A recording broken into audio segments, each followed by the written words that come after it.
The rich liberal legacy of Unitarian Universalism is rooted in our faith's 7 principles. These principles guide us, our faithful actions, as we work to transform the world to be more just and equitable. And you can find those principles in a lot of materials, but not the least of which is our website. So wherever you are on life's journey, wherever you are in the world, you are welcome here. And I probably should have told you that I'm Kaya Iverson, and I serve on your board of trustees. So welcome. Thank you, Kaya. Good morning, everyone. We are so blessed today to be led and worshiped by the Reverend Mary Catherine Mourn, President of the Unitarian Universalist Service Committee. The UUSC is an independent human rights and social justice organization that was established in 1939 during World War II and has since established partnerships all around the world. Currently, they have 50 partners in 20 countries with focuses on climate justice, migration, and disaster justice. Mary Catherine has joined the UUSC in 2018 after 30 years as a minister and a leader in UU congregations across our nation, including Macon, Georgia, where she worked for economic, racial, and social justice at the Economic Opportunity Council, and Head Start with the NAACP in Nashville, Tennessee, and in Fairfax, Virginia.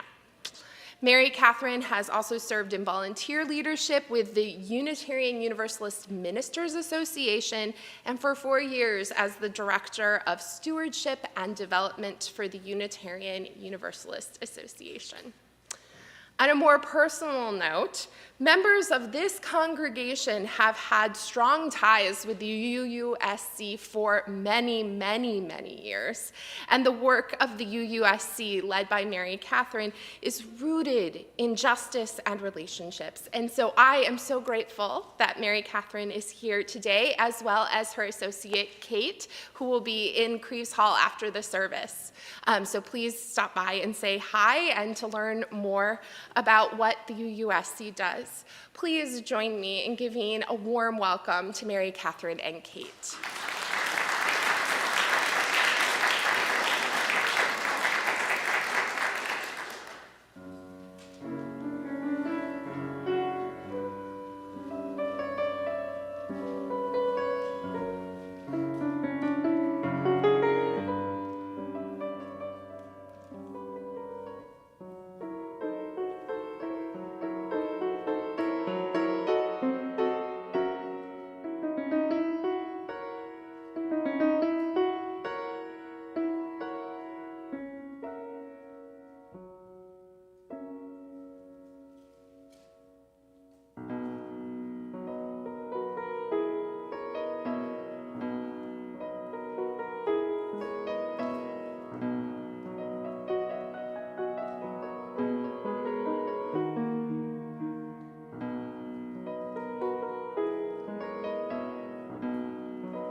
I light this chalice today for a sixth Unitarian Universalist principle.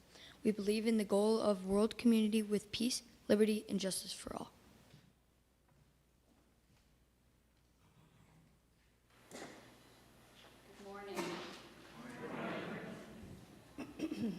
Thank you for the warm welcome. It's wonderful to be with you all this morning.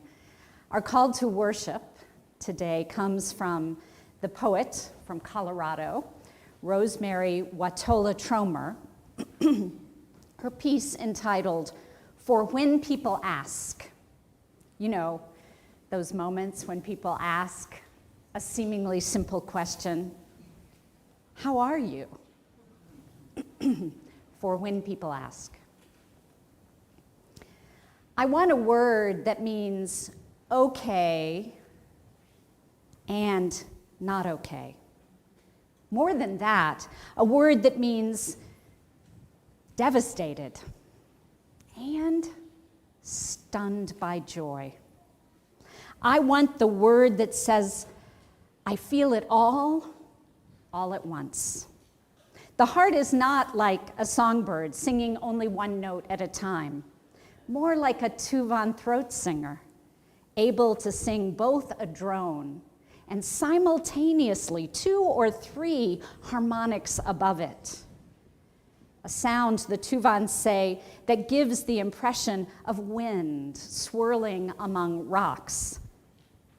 The heart understands swirl, how the churning of opposite feelings weaves through us like an insistent breeze, leads us wordlessly deeper into ourselves, blesses us with paradox, so we might walk more openly into this world, so rife with devastation, so ripe with joy.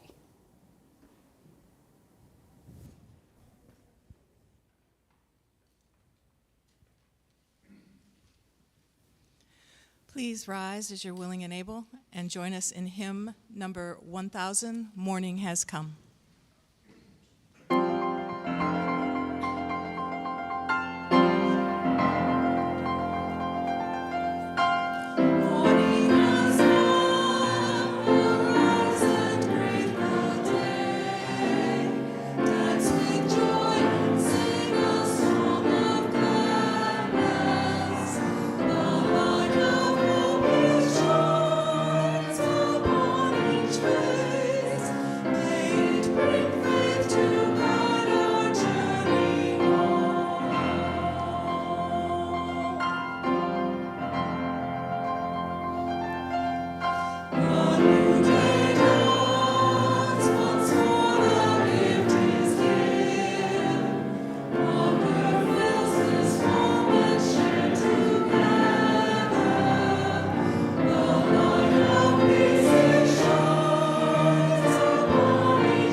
Our vision of beloved community is rooted in the relationships that we have with each other, with creation and our world.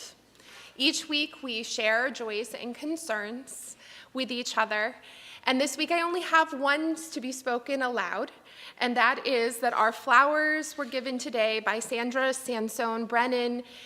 Her message is, "Happy birthday, grandson. You add a wonderful dimension to our lives." Happy birthday indeed. At this time, I'm going to invite Shay Corcoran, one of our newer members, forward for a brief reflection.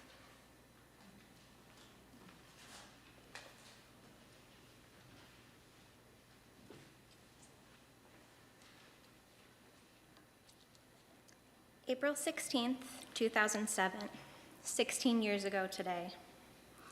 A gunman entered Norris Hall at Virginia Tech and opened fire, killing 30 people inside.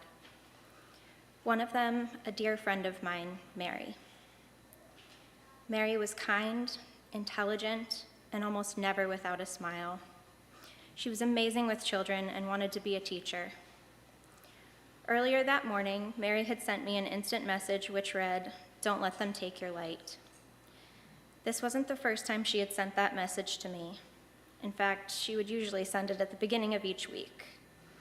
It was something that she had read somewhere and was in regards to bullying that I had been experiencing. We had had a conversation in person about it just days prior.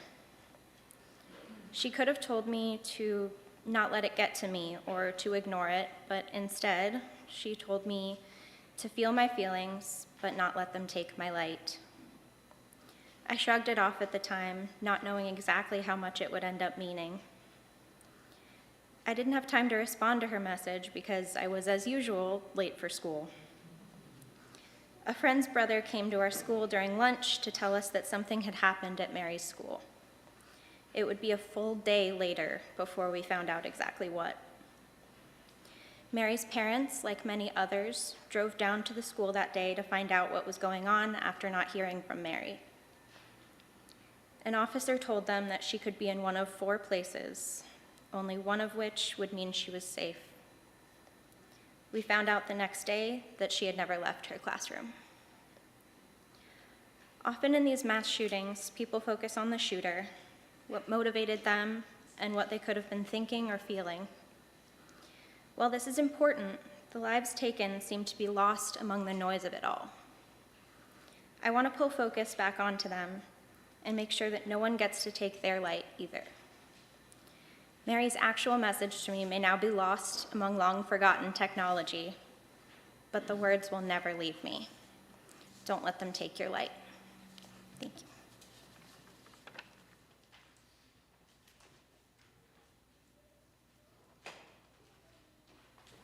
In a week where we had even more mass shootings, the anniversary of the Virginia Tech shooting is very real.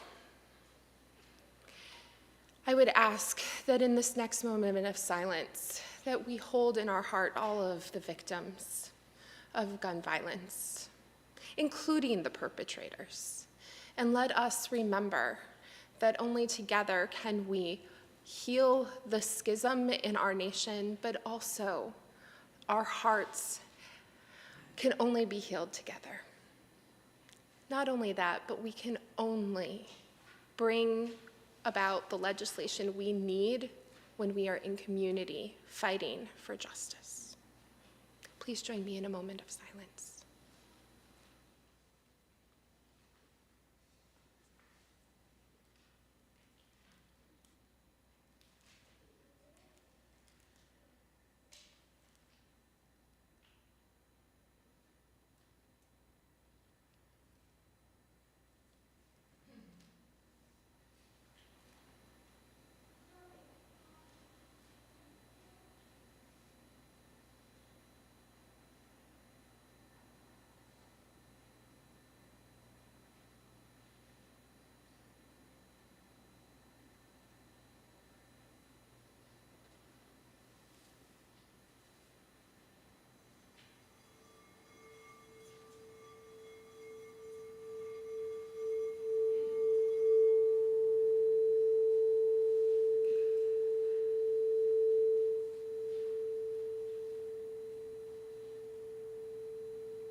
Our time together this morning is a video from the UUSC.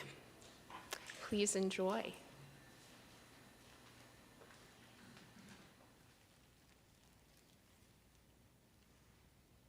Hello, Today, I want to tell you a story about how the Unitarian Universalist Service Committee, or UUSC, began. It all started over 80 years ago, when Unitarians in the United States were watching what was happening in Europe, and they were getting very worried. They were worried because a man named Hitler and the people he was leading, called the Nazis, were becoming very powerful and hurting a lot of people. The Nazis believed some very mean and wrong things. They believed the only people who were any good were people who were just like them. They wanted everyone to be the same as they were, and if you weren't, well, they would kick you out of your house, they would take all of your things, they wouldn't let you work, and eventually, they started killing people who they thought were different from them. Jewish people, gay people, people with disabilities, all of them were targets of the Nazis during this time. It was very scary. What do you think you would do if you saw something like this happening? Would you want to help? Would people in your UU community want to help too? It was the same over 80 years ago. The Unitarians wanted to help people in Europe who were being targeted by the Nazis. So, a Unitarian minister and his wife from Wellesley, Massachusetts, Waitstill and Martha Sharp, went to Europe to see how they could help people there.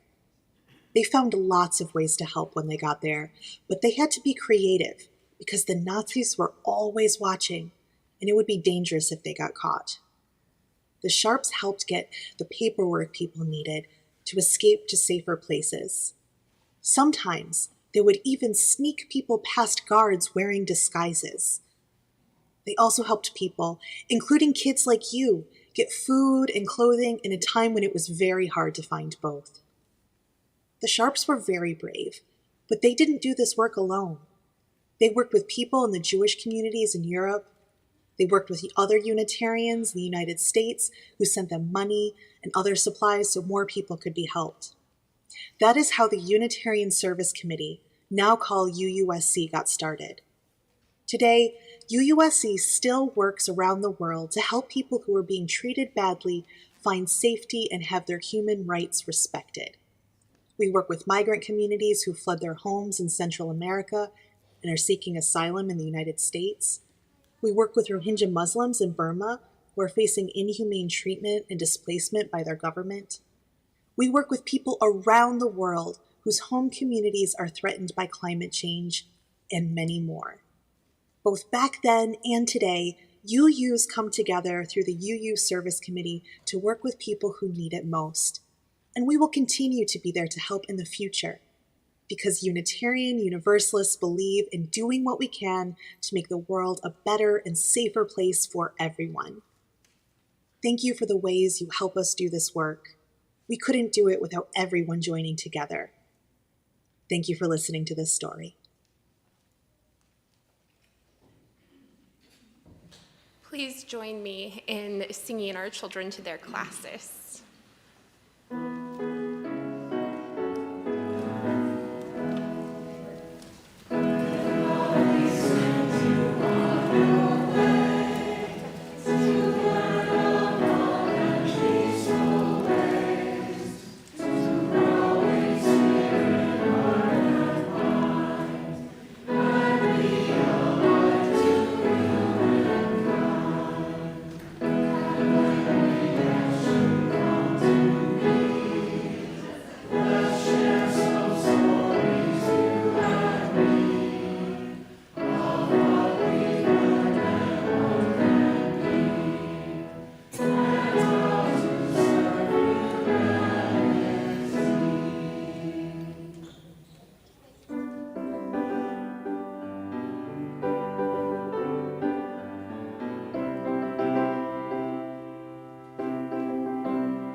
Could we just sing it one time? Let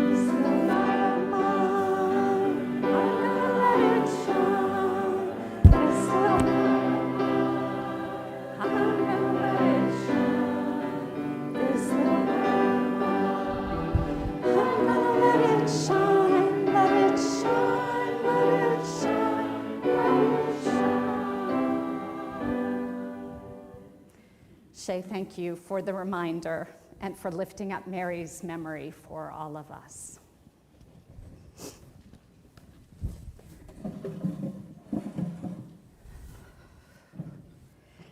I'm not as tall as Mandy is by a lot. I hope that you do not take a picture of me next to her.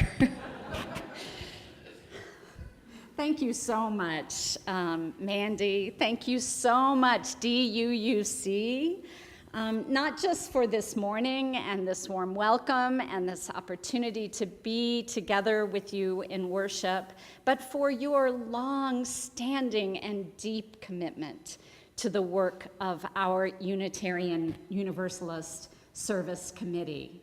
This congregation is a leading congregation in our work, and we are deeply grateful for that commitment. Thank you so much for all that you do, and we are grateful for your partnership. And I'm so excited for this chance to share some updates about our work at UUSC and to bring a message, I hope, of hope and light and courage. In early September, UUSC's head of programs, Rachel Freed, traveled to Hungary and Poland to meet with UUSC partners who are responding to the needs of communities caught in the intersectional oppressions compounded by Russia's invasion and devastating attack on Ukraine. In alignment with our approach to responding in a time of crisis, UUSC is supporting grassroots organizations that are serving communities too often tossed aside by government and international aid responses.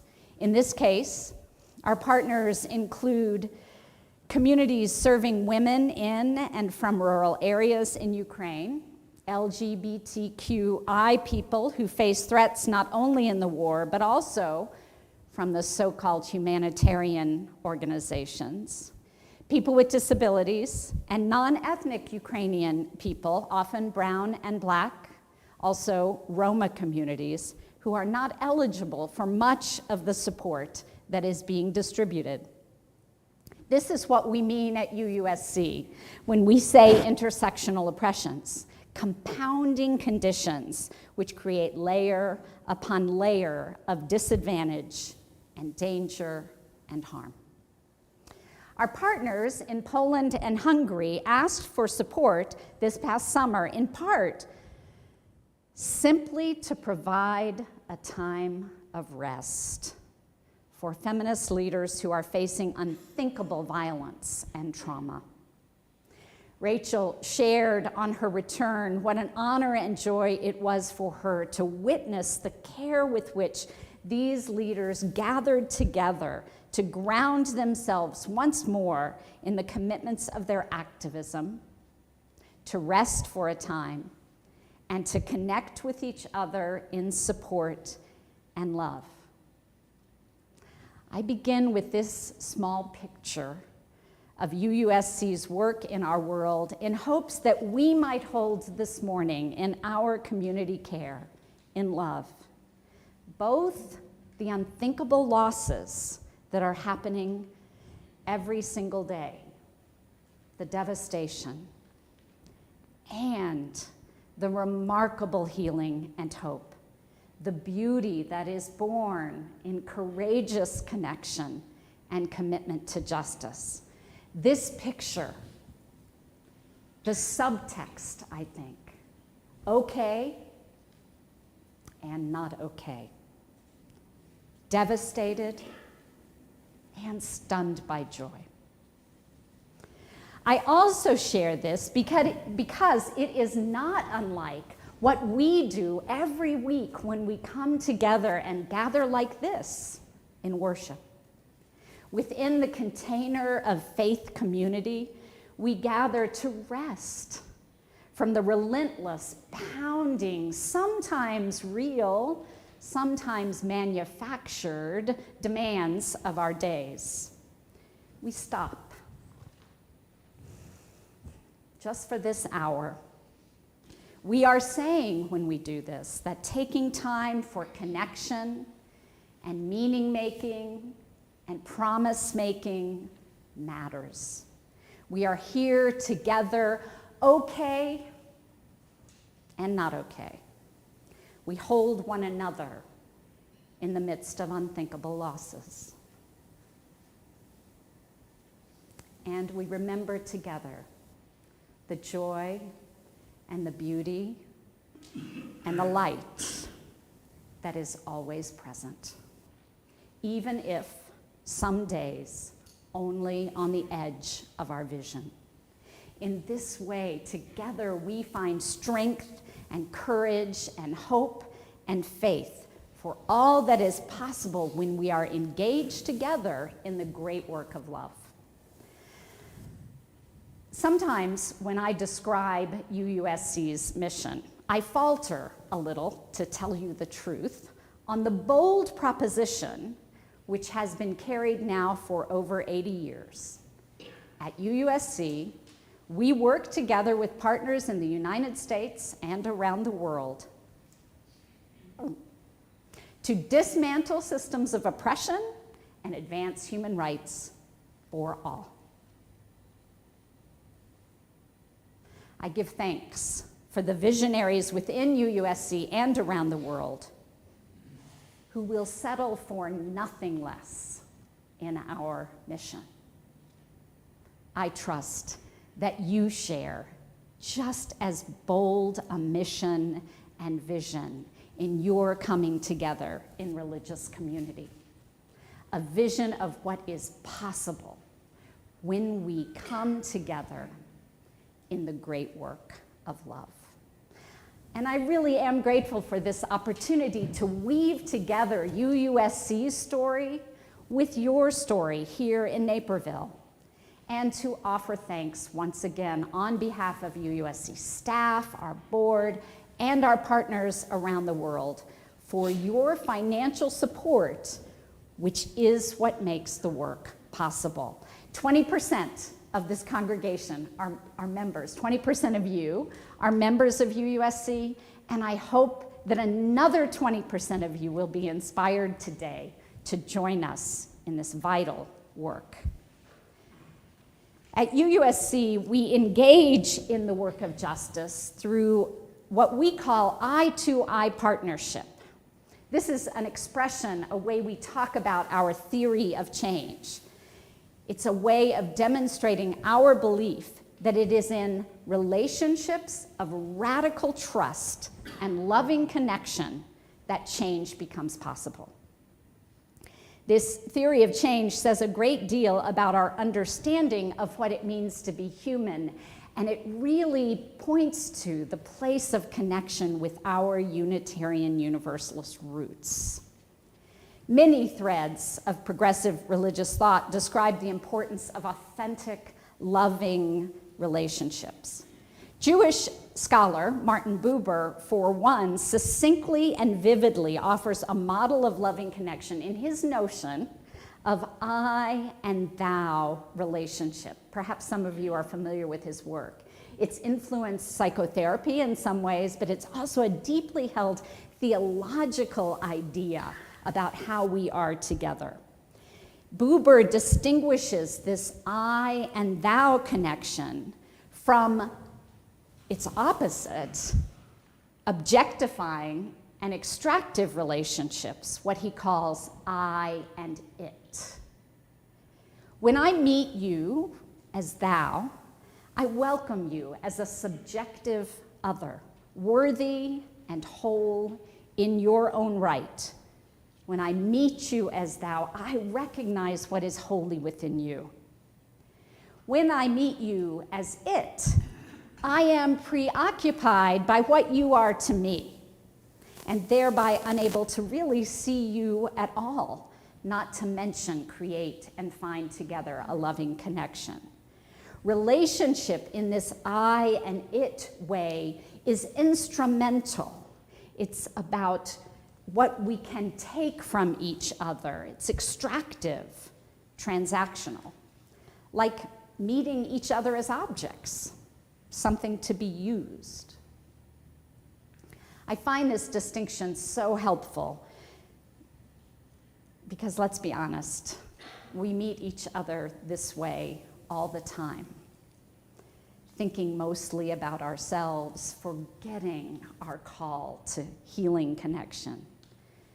But we also know what it is to meet someone in the fullness of their beauty and worth. We know what it is like to be seen and met in our own wholeness. That immediate recognition that we are inexorably connected and that another's flourishing is our own flourishing. Partnerships of radical trust create the conditions that allow each of us to bring our assets, our gifts, our passion to each other and the world that is rife with devastation. While, as I said, we have all experienced the individual failure at this, which requires our own spiritual work, it is the systemic failures of loving connection that I want to speak about this morning. And here it's important to remember that the biggest challenge we face is not one leader, one party, or even one issue that fails to recognize the human rights of some people. The biggest challenge we face is that the systems by which we organize our life together, our shared life, politically, economically, and socially, have been designed, in no small part, to keep us disconnected, to ensure that we forget our kinship, that we all have worth, that we all belong, and that we only thrive when we thrive together. As political theorist Brian Stout has written in his blog, Building Belonging, he says, all domination systems, white supremacy, patriarchy, colonialism, extractive capitalism, all domination systems depend on three things to maintain their power. And you said them earlier in the service, Mandy. Disconnecting us from ourselves and our bodies, disconnecting us from each other and community, and disconnecting us from land and other beings. So when you called us together into worship, you said we come together with a vision. To be together, to be in the creation, and to be in the world. So to be connected with each other, implicit with ourselves, and with the wider world. It's so important that we are reminded every week of these connections, that it takes faithful work to maintain them, because when we are disconnected and disengaged, we resign ourselves to powerlessness. And truly, when we disengage and isolate ourselves, the fact is, we are powerless. I listened in on Mandy's sermon last week and heard her speak about resisting empire. She reminded us that empire manipulates us to maintain its power. And one of the most powerful tools of manipulation is this very disconnection. But friends, it requires our consent. When we forget our connections and fall into cynicism and despair, we are playing into empire's hand. Our perception of our own powerlessness is exactly what empire is depending upon to survive. Well, UUSC partners around the globe consistently and stubbornly claim their power and reject the notion that there is little we can do. I am so grateful to be reminded every day of this power and this rejection of cynicism and despair.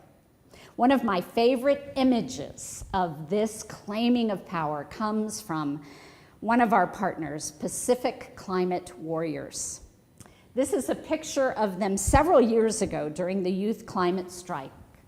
Indigenous people whose homes and livelihoods and identities are at risk right now. Some of them in immediate danger from rising water and saltwater encroachment. But make no mistake, they have not given up. They are fighting. 4 years ago, an affiliated group, Pacific Island Students Fighting Climate Change, launched a new campaign.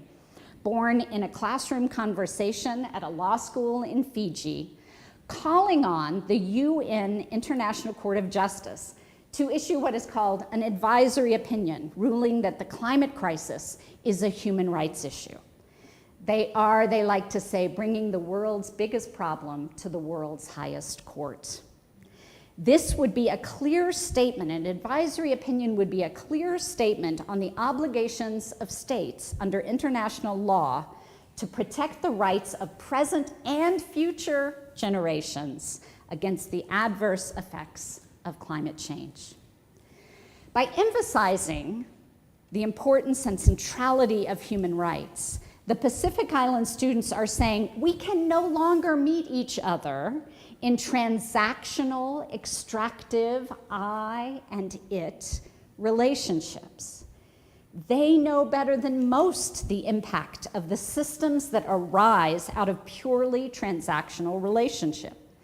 Human rights demands that we meet each other as thou, recognizing the wholeness and worth of all, and challenging the transactional extractive systems that are what make it possible for us to continue destroying our home.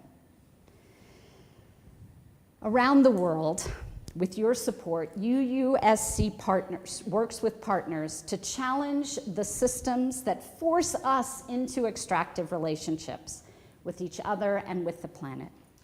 In rejecting the notion that there is no other way and little we can do, feminist activists in Poland, the Pacific students, grassroots groups in Burma, land and water defenders in Honduras, and many others are building healing connections and regenerative economies so that all may flourish, so that all may thrive. This notion of mutual thriving is woven throughout the writings of Robin Wall Kimmerer, member of the Citizen Potawatomi Nation. You may know her book, Braiding Sweetgrass. Kimmerer uses her traditional wisdom and academic training as a botanist to show us the way nature embodies I and thou. I especially love an essay she's written on what she calls the gift economy. All around us in the natural world, we see regenerative power. Scarcity, though it is something we carry with us and assume is a truth about the world, scarcity is a tool, not a reality, not a necessity. But when we live in competition and assume scarcity, we forget that all of this is gift. Nothing we have done entitles us to this life or to each other. It's a gift. And when we hoard, when we objectify, make an it of the giver or the gift, whether a person or the planet, when we treat people as things, commodify what cannot be owned, when we make of the gift a private asset, we squash the regenerative nature of life itself, we make violence inevitable and risk losing all of it, which is the inevitable consequence of objectifying each other and life. So many systems that order our shared lives, politically, economically, and socially, are powered by racism, patriarchy, and extractive capitalism. But we can resist these systems Our resistance takes many forms: organizing locally in community together, supporting human rights work by joining UUSC, accompaniment work, sanctuary work, supporting asylum seekers, working for peace, even providing a safe place for someone to sleep. As Mandy said last week, our maladjustment to empire's message and power is itself a vital resistance. And I want to say, our most radical, most effective, and important resistance is the connections we create.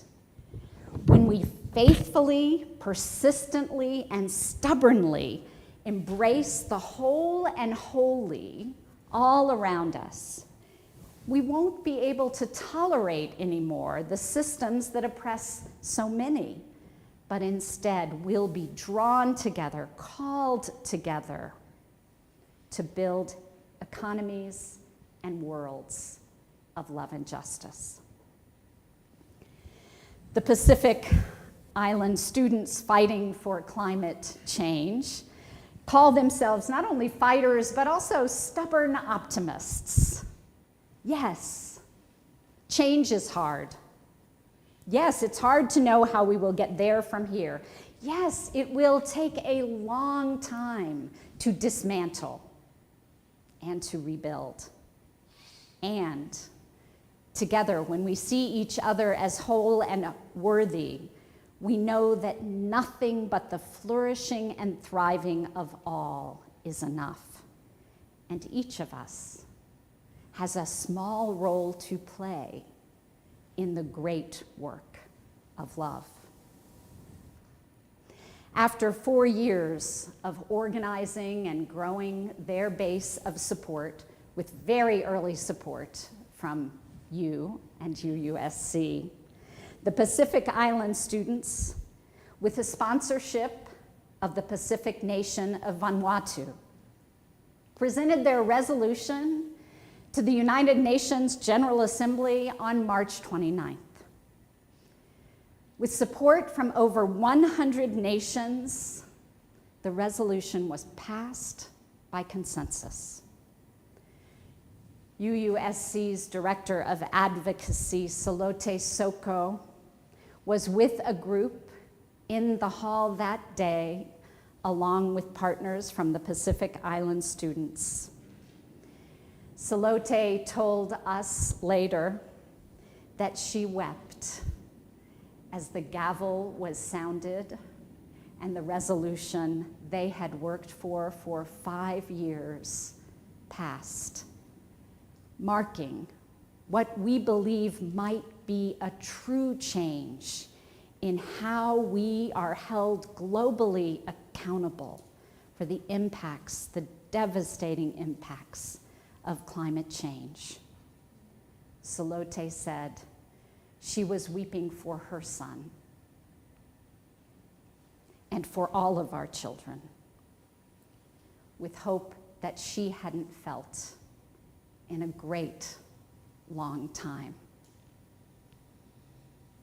I wish that you could meet Solomon and Vishal, 2 of the Pacific Island students who we've worked with so closely, and hear the story in their own words and see embodied in their work and their lives such great courage, such faith, and such commitment. What I wish most of all that you could see through their eyes and in their lives is their deep connection and embracing of the joy and beauty that is around us all the time, even as they are literally fighting for their lives. We celebrate with the Pacific Island students and look forward to helping continue this work as the International Court of Justice develops their advisory opinion, and we are called on to advocate for countries being held accountable. thank you for your support of UUSC's bold mission. Every day we wake to some new glimpse of our world, rife with devastation. May we hold each other tenderly in this truth and commit again to our part in mutual healing connections for justice. And may we also attend to and hold as precious this gift, our world, ripe with joy. May it be so. Amen.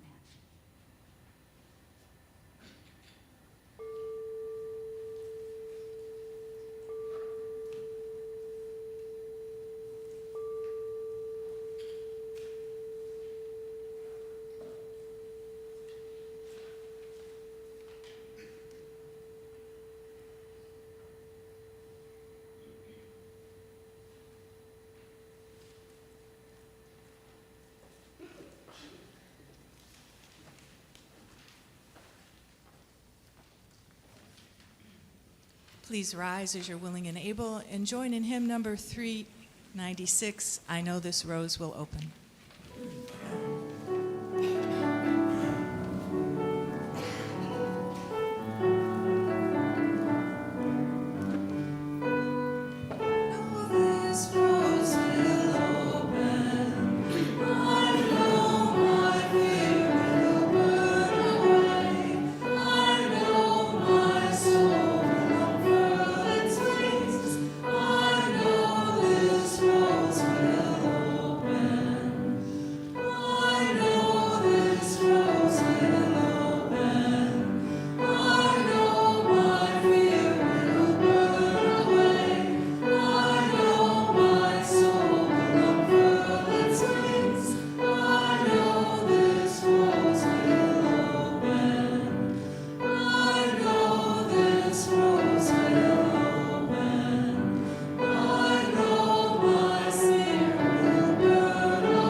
Good morning. I'm Pat Lichtman, and with my husband, Neil, we will introduce today's recipient of our offertory. It is the Unitarian Universalist Service Committee, known as the UUSC, which is separate from the UUA, except when they occasionally do projects together. Let me begin with a story. Our involvement with the Service Committee began about 12 years ago, when a very colorful brochure came in the mail. I saw the brochure. It said, Unitarian Universalist Service Committee, and it showed members of the UUSC posed with people doing incredible work in faraway places. I said to Neil, what's this? He briefly explained that it's separate from the UUA, the Unitarian Universalist Association, but Neil thinks it's the jewel of the work of Unitarian Universalists around the world. I was sold, and our financial and emotional commitment just kept growing through the years. We want you to know that 100% of what you donate today will go to the UUSC. And as a four-star charity, 93% of that will go to our partners around the world. By partners, we mean the organizations on the ground, around the world, and even here in the United States, who do the work of bringing justice to their countries.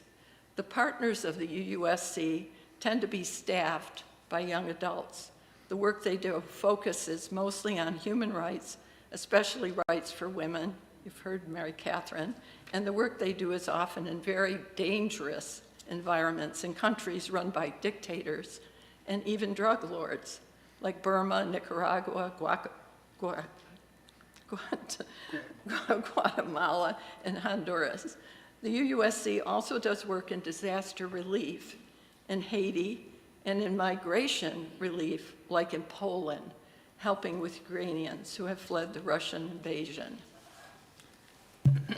So you might say, well, what about the United States?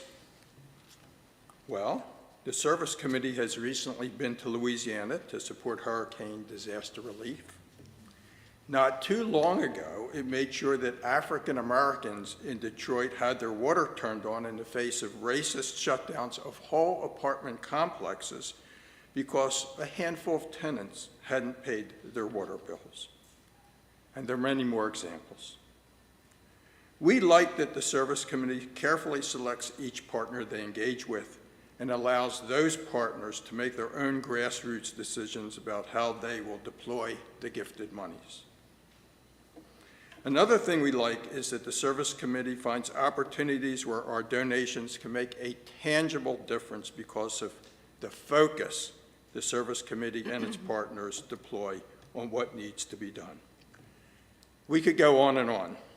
However, we know that 100% of what you donate will go to the Service Committee, and 93% of that will go to the kind of work in the field around the world that makes a difference.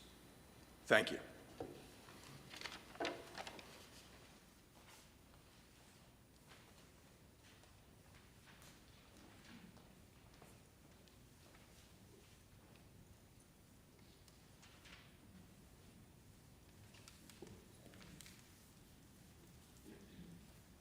One day, when the glory comes, it'll be ours, it'll be ours. Oh, one day, when the war is won, we will be sure, we will be sure. Oh, glory, glory, ooh, glory, oh, glory.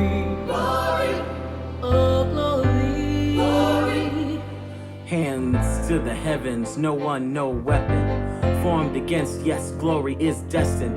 Everyday people and kin become legends. Sins that go against our skin become blessings. The movement is a rhythm to us.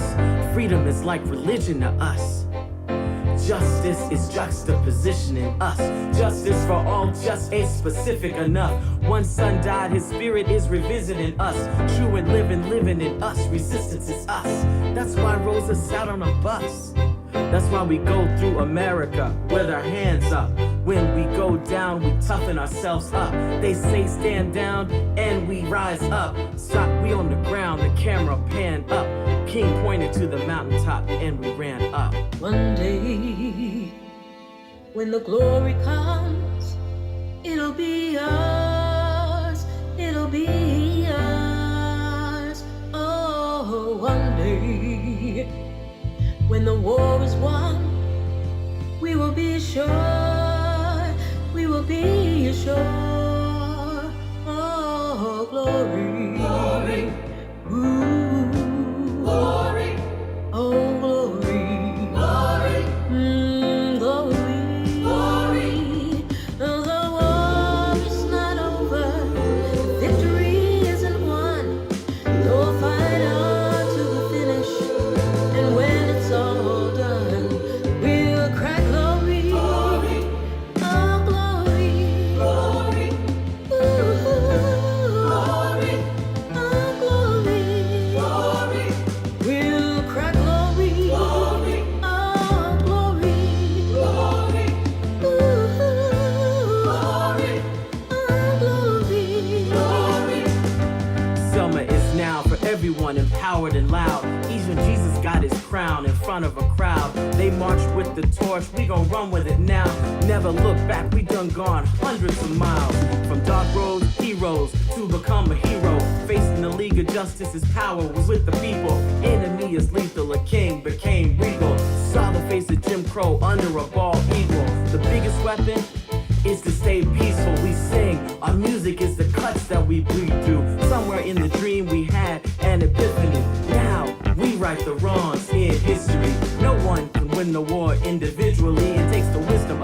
elders and young people's energy. Welcome to the story we call victory.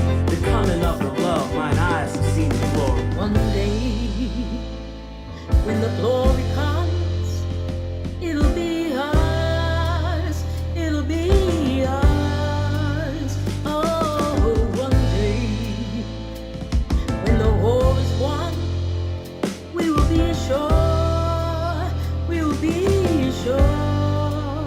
Oh, glory, glory, glory, oh, glory, glory, glory, glory, glory, glory, glory,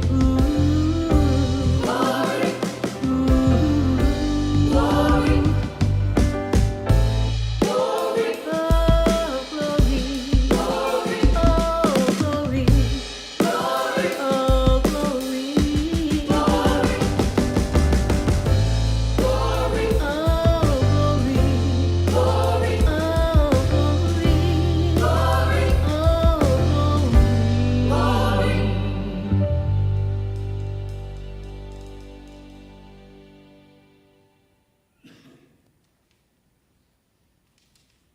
This is our world, rife with devastation and ripe with joy. It is a gift.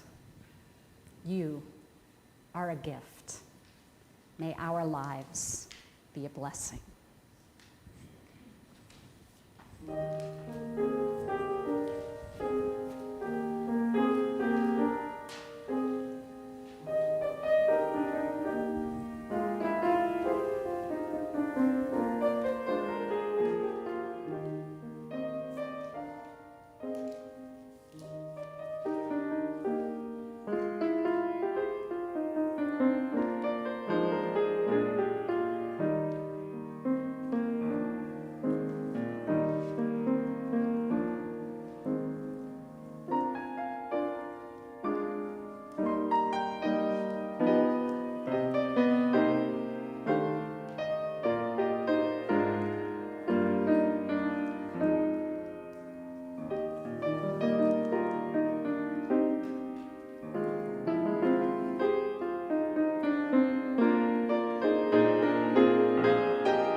Please join me in saying our extinguishing the chalice words. We extinguish the light of this chalice, but not the light in our hearts. Until we meet again, may the warmth of our community carry you.